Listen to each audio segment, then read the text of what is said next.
Dark Joker. Goodbye, darksherry. You know, people think the most dangerous letters are the ones filled with rage, threats, curses, declarations of war. But they're wrong. The most dangerous letter is the one written after hope finally dies. Nick asked me to read this to you. Not because he couldn't, because if he tried, he'd probably stop halfway through and try to save you all over again. So tonight, I'm only the messenger. This is Letter to You from Dark Nick. Dear darksherry, I loved you. Not the version everyone else wanted. Not the version that was easy. You.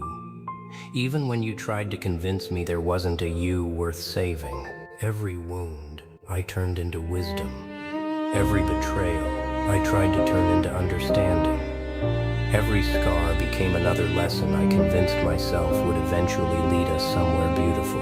Every spark between us, every glance, every smile, every laugh, every quiet night where the war inside you finally stopped for just a moment, I collected them like sacred relics. Because peace with you was never ordinary. It felt like witnessing an eclipse. Rare, impossible, beautiful enough to make you forget how dark the sky had been only moments before. Every time I saw that peace, I tried to manifest more of it. I believed love could become a habit.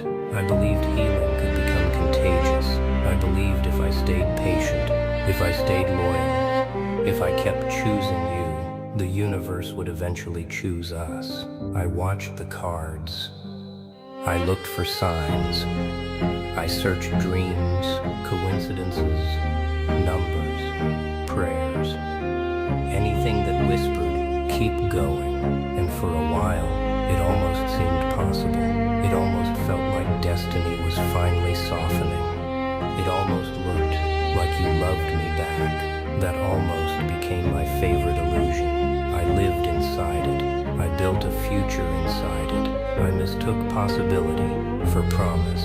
But after last night, I finally understand. Not because you defeated me, not because you won, but because something inside me finally stopped arguing with reality. I don't think you're teasing my heart anymore. I don't think you're hiding your love. I don't think you're waiting for the right moment. I think you don't love me anymore. Maybe you haven't for a long time. Maybe I was loving enough for both of us, and convincing myself it was mutual. That realization doesn't make me angry, it makes me tired. And that's somehow worse, because anger still fights. Exhaustion simply lets go. People think revenge is screaming, breaking things, hurting someone back. But the cruelest revenge isn't violence, it's absence. It's waking up one morning and realizing the person who loved you unconditionally finally doesn't. So if you're wondering what my revenge is, it's this. I'm going to stop trying to convince you to love me. I'm going to stop chasing echoes. Stop waiting for miracles that only happen in my imagination. Stop mistaking survival for intimacy. I'm going to stop carrying a relationship that requires only one heartbeat. My revenge is stopping loving you.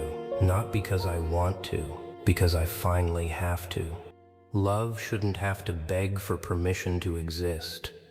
If one day you reach for my hand and it's gone, remember, I held it out for longer than anyone ever knew.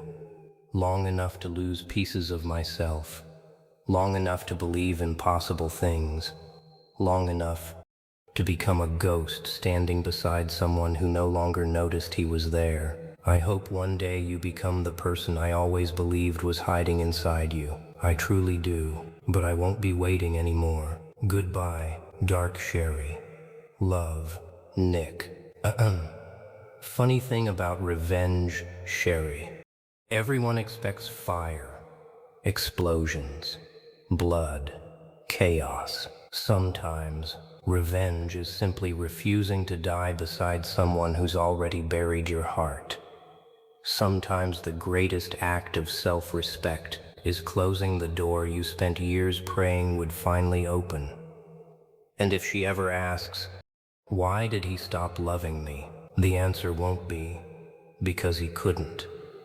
It'll be, because love can survive almost anything, except being asked to survive alone.